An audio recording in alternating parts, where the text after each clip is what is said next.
20세기 한국 사회를 돌아보면 참으로 많은 고난과 어려움 속에서도 큰 발전을 이루었다는 것을 우리는 알 수 있습니다. 식민지와 한국전쟁, 그리고 군사 독재로 이어지는 20세기의 한국 사회의 고난은 많은 이들에게 어려움과 또한 고통을 남겨다 줬습니다. 하지만 그 가운데서도 한국의 시민들은 민주주의와 경제개발을 위하여 열심히 달려왔고 21세기 한국 사회는 또한 많은 것을 이뤘다는 것을 우리 스스로 알고 있습니다. 하지만 많은 것을 이뤘다고 하는 것이 우리 시대에 필요한 모든 것들을 이뤘다는 의미는 아닌 것 같습니다. 오늘날 한국 사회에 필요한 민주적인 성숙함이라든가 또는 높은 시민의식의 문제는 지난 1세기 동안 한국 사회가 얼마만큼 발전해 왔느냐의 문제와는 또 다른 측면을 가지고 있습니다. 새로운 정권의 출범과 함께 한국 사회의 도태를 경험하고 있는 우리의 현실을 가만히 성찰한다면 한국 사회가 많은 것을 이뤘음에도 불구하고 여전히 또한 많은 것들을 이루기 위하여 달려나가야 한다는 것을 알 수가 있습니다. 그런 측면에서 오늘날 우리가 반드시 생각해야 하는 것은 우리가 지금 필요로 하는 것이 무엇인가 하는 것이죠. 먼저 경제적인 측면에서 한번 생각을 해봅시다. 과거에는 국가가 잘 살아야 국민들이 잘 살 수 있다고 생각을 했습니다. 엘리트주의가 판을 치고 많은 이들 가운데서 소수만이 부를 누린다 하더라도 모두가 노력하여 국가의 부를 높인다면 우리가 잘 살 수 있다라고 하는 이데올로기 속에서 많은 이들이 열심히 경제적 생활을 했습니다.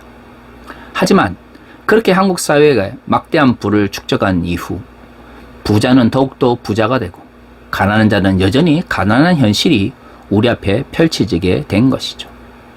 낙수효과니 엘리트 중심의 경제생활이니 천재 한 명이 수천 명을 먹여 살린다는 이와 같은 과거의 신자유주의적인 혹은 개발 독재 시대나 올들 만한 그러한 이야기들은 21세기 한국 사회에 더 이상 적합하지 않습니다. 지난 1세기 동안의 경험을 통해서 우리는 국가의 부가 곧 국민 혹은 시민들의 부로 전환되는 것이 아니라는 것을 알 수 있는 것이죠. 개인이 잘 살기 위해서는 열심히 일을 해야 하지만 또한 국가가 벌어들인 그 부를 많은 이들이 또한 평등하게 나눌 수 있는 분배 구조가 이루어져야 합니다. 평등한 분배 구조 없이는 상태에서 엘리트주의를 중심으로 그저 더 많은 부와 더 많은 자본을 축적하는 것만이 우리가 잘 살 수 있는 길이라고 말하는 것은 국가 이데올로기일 뿐이지 현실은 결코 아닌 것이죠. 그럼에도 불구하고 우리는 지난 1세기 동안 그러한 잘못된 이데올로기 속에서 열심히 살아왔습니다. 빈부의 차이가 심해지면 소수의 부자들만이 풍요를 누리고 행복을 누릴지 모르지만 대다수의 사람들은 불행함을 느끼게 됩니다. 그것이 사회적 갈등의 원인이 되고 경쟁에서 뒤처진 사람들은 사회를 향하여 무작정 분노를 발산하게 되는 것이죠. 그러한 사회 속에서 과연 대부분의 시민들이 행복한 삶을 누릴 수 있을까요? 저는 가능하지 않다라고 생각을 합니다. 그럼에도 불구하고 한국 사회는 아직도 경제의 문제를 다룰 때 얼마만큼 더 많이 성장하고 얼마만큼 더 많은 부를 축적할 것인가의 문제에 집중하고 있지, 지금 우리가 가지고 있는 이 부와 자본을 어떻게 좀 더 평등하고 어떻게 하면 좀 더 공정하게 나눌 것인가의 문제에 대해서는 별로 관심을 가지고 있지 않은 것 같습니다. 사실 한국 사회의 다양한 문제들은 평등하지 못한 혹은 공정하지 못한 경제적인 문제와 밀접한 상관관계를 가지고 있는데요. 이를 외면한 상태에서 외적인 문제나 아니면 부수적인 문제에만 집중을 하기 때문에 본질적인 문제들을 해결하지 못하는 것이죠. 정치적인 문제는 어떻습니까? 한국 사회가 체제적 측면에서는 민주주의를 획득했을지 모르겠지만 여전히 그 민주주의의 내용을 채우는 데는 아직도 많은 부족함을 가지고 있습니다. 하지만 21세기 들어 한국 사회의 많은 시민들이 우리 사회가 누리고 있는 민주주의가 마치 완성이 된 것처럼 더 이상 시민들의 참여나 더 나은 민주주의를 향한 고민들이 필요 없는 것처럼 생각을 했습니다. 독재 시대가 지나갔기 때문에 이제는 민주주의가 자연스럽게 성장할 것이다 라고 생각을 한 것이죠. 하지만 권위주의적인 체제가 사라졌다고 해서 바로 성숙한 민주주의가 자리를 잡는 것은 아닙니다. 우리는 바로 그 부분을 외면하고 있었습니다. 이처럼 오늘날 한국 사회를 억누르고 있는 경제적인 그리고 정치적 측면에서의 부정적인 요소들은 우리가 바라는 바에 함몰되었기 때문에 나타나는 현상입니다. 오늘날 우리가 살아가고 있는 현실이 우리가 기대했던 바대로 이루어지지 않았을 때 가장 먼저 생각해야 되는 것은 우리가 현실을 올바르게 인식하고 있느냐 하는 성찰입니다. 저는 교회의 문제도 이와 같다고 생각을 합니다. 교회가 꿈꾸는 미래가 이루어지지 않았을 때 가장 먼저 생각해야 하는 것은 우리가 현실을 올바르게 성찰하고 있느냐 하는 자아의식인 것이죠. 그리스도인들이 자신에게 닥친 어려운 문제들에 대한 현실을 제대로 인식하지 못할 경우 교회가 해결해야 될 문제를 제대로 받아들일 수 없게 되는 것입니다. 사실 과거 한국 교회는 교회가 어떤 정체성을 가져야 되는지, 그리스도인들의 삶이 어떤 모습으로 변화되어야 되는지에 대한 이야기보다는 어떻게 하면 교회가 성장할 수 있는지, 어떻게 하면 그리스도인들에게 경제적 성장과 사회적 성공에 대해서 더 많은 설교를 할 수 있는지에 집중되어 있었습니다. 하지만 성경은 다양한 가르침을 통해서 교회가 이 땅 위에서 어떤 정체성을 가져야 되는지에 대하여 분명하게 이야기하고 있습니다. 교회 정체성은 단순히 많은 사람들을 끌어모아서 예배를 드리거나 혹은 큰 건물을 짓거나 하는 것이 그 목적이 아닙니다. 그리스도인들의 삶의 변화를 통해서 어떻게 이 땅 위에 예수께서 원하셨던 하나님 나라의 가치가 실현되는지가 더 중요한 것이죠. 골로새서는 바울이 골로새 지역에 있는 그리스도인들을 향하여 쓴 편지입니다. 바울의 편지의 대부분은 바울이 고난을 겪고 있는 지역에 자신의 생각과 권면을 전하기 위하여 쓴 것이죠. 골로새서 역시도 마찬가지입니다. 바울은 골로새 교회에 편지를 쓰면서 그리스도인들이 골로새 지역에서 어떤 모습으로 하나님 나라의 가치를 실현해야 되는지에 대해서 분명하게 말하고 있는 것이죠. 과거 한국교회는 바울의 이신칭의를 강조하면서 구원의 은총에 대해서 많이 설교했지만 사실 바울 서신의 대부분은 그리스도인들이 각자가 살고 있는 지역에서 어떻게 하나님 나라의 가치를 실현하며 살아가야 하는지에 대한 이야기를 다루고 있는 것이죠. 그 가운데 교회의 정체성이 매우 중요한 역할을 감당합니다. 교회란 단순히 사람들이 모여서 예배를 많이 드리는 것만이 목적이 아닌 것이죠. 예배란 다양한 영역 속에서 이루어지는 삶의 모습을 담고 있습니다. 그리고 그 삶의 모습은 그리스도인들의 일상 속에서도 나타나야 하는 것이죠. 우리는 그것을 성숙이라고 하는 용어로 표현할 수 있을 것입니다. 단순히 교회를 다닌다 안 다닌다가 아니라 예수 그리스도를 믿고 따르는 이들이 어떻게 그들의 삶 가운데서 더욱더 성숙해질 수 있는지, 신앙의 성숙을 향하여 달려나가는지가 바울 서신에 있어서 굉장히 중요한 역할을 감당하고 있는 것이죠. 오늘의 본문 역시도 그러한 그리스도인의 성숙의 문제를 다루고 있습니다. 9절은 이렇게 이야기합니다. 이로써 우리가 듣던 날부터 너희를 위하여 기도하기를 그치지 아니하고 구하노니 너희로 하여금 모든 신령한 지혜와 총명에 하나님의 뜻을 아는 것으로 채우게 하시고.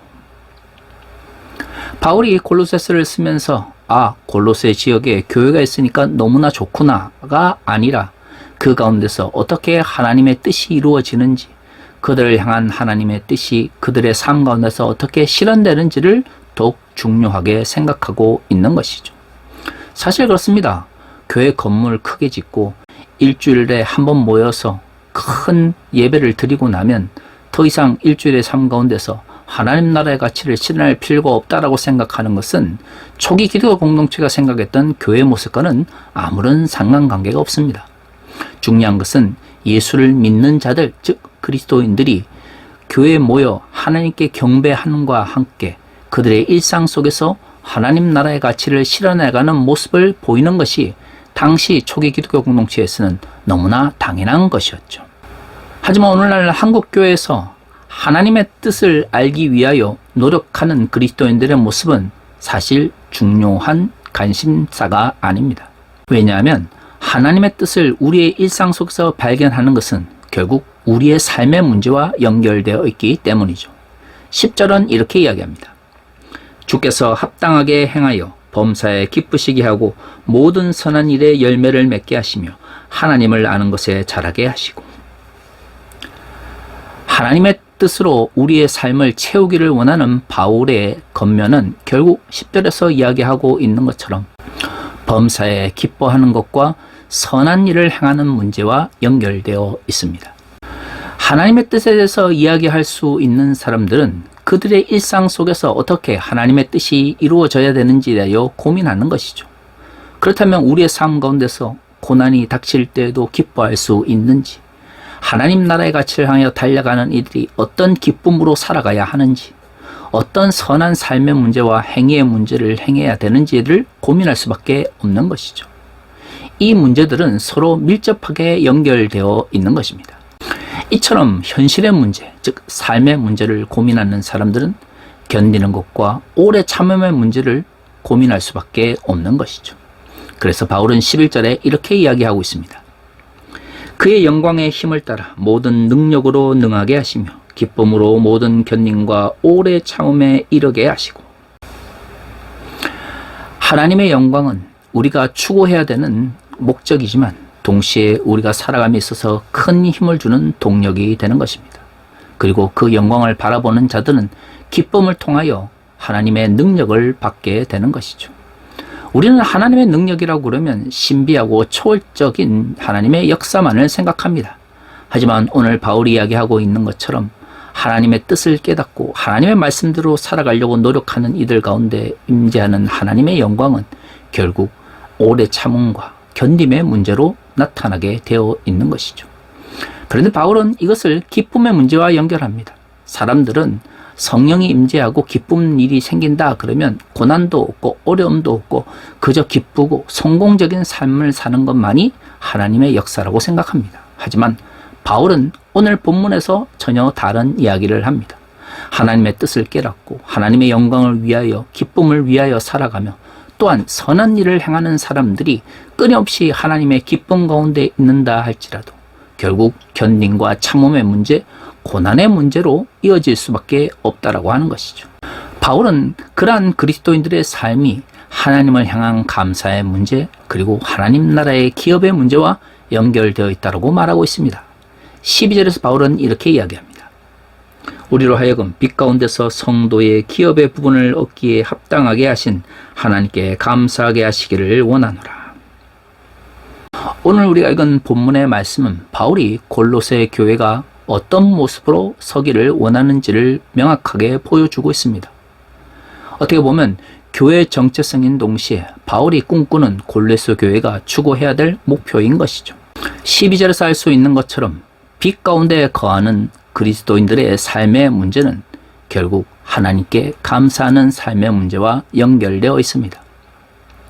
하나님께 감사한다고 할 때 우리는 그저 경제적 측면에서 부유해지고 사회적으로 성공하는 것에 대해서 생각합니다. 왜냐하면 과거 한국교회는 번영신학 속에서 사회적 성공과 물질적 축복을 하나님께서 주신 은혜의 전부다라고 생각하며 또한 가르쳤기 때문입니다. 하지만 바울은 전혀 다른 이야기를 합니다. 우리가 이 세상 속에서 살아가면서 견디고 참고 또 고난 가운데서도 기쁨을 누리는 모든 과정이 하나님께서 우리에게 주신 기쁨과 감사의 표현인 것이죠. 저는 오늘 본문에서 말하고 있는 바울의 골로새 교회를 향한 권면이 결국 그리스도인의 성숙에 대한 문제라고 생각을 합니다. 처음에 예수를 믿을 때는 그저 기쁘고 좋고 또한 나의 구원에 대해서 감사하게 되지만 하나님의 말씀에 대해서 더욱 깊이 성찰하게 되면 될수록 왜 우리가 부름을 받았는지에 대해서 생각하게 되는 것이죠. 오늘 본문은 그것을 하나님의 뜻이라고 말하고 있고요. 그 하나님의 뜻은 견딤과 참음 그리고 고난의 문제 그리고 여러 가지 많은 사회적 혼란 속에서도 하나님을 찬양하며 경배하며 감사하는 문제와 연결되어 있습니다. 성숙하지 못한 그리스도인들이 어찌 이 모든 문제를 이겨내고 견뎌내면서 하나님의 뜻을 이루기 위하여 달려갈 수 있겠습니까? 그럼에도 불구하고 과거 한국교회는 그저 교회에 열심히 나와서 예배 드리는 것만이 그리스도인의 삶의 목적이자 전부인 것처럼 가르쳤습니다. 그러다 보니 한국교회는 그리스도인의 성숙의 문제를 잊어버리게 된 것이죠. 하지만 성숙한 그리스도인들을 양성하지 못하고 그리스도의 제자를 만들어내지 못하는 교회가 과연 이 땅 위에 교회에서의 정체성을 올바르게 유지하고 있는 것일까요? 저는 결코 그렇지 않다라고 생각합니다. 과거 한국 사회가 사회적이고 정치적이고 그리고 경제적인 다양한 혼란 속에서 끊임없이 성공과 발전 그리고 경쟁을 위해서 달려온 것처럼 마치 그것이 한국 사회가 나아가야 될 유일한 목적인 것처럼 가르쳤습니다. 하지만 그 모든 것들이 결국 왜곡된 사회적 가치일 수 있다는 생각을 이제 우리는 해야 합니다. 부자가 더 부유해지고 가난한 자는 여전히 가난한 모습으로 남는 것은 결코 사회적 부를 나누는 모습이 아닙니다. 그렇게 빈익빈 부익부의 사회 속에서는 소수의 사람들만이 행복을 누릴 뿐 다수가 불행해지는 사회로 전락하게 되는 것이죠. 정치적 측면에서 이런 문제도 연결되어 있습니다. 성숙한 민주주의는 단순히 체제적 민주주의가 완성되었다고 이루어지는 것이 아닙니다. 민주주의의 진정한 목적은 단순히 내가 누군가를 대통령으로 누군가를 국회의원으로 뽑을 수 있기 때문이 아니라 나의 자유와 나의 평등과 나의 권리를 누릴 수 있는 사회 정치적 환경을 만들어가는 것이죠.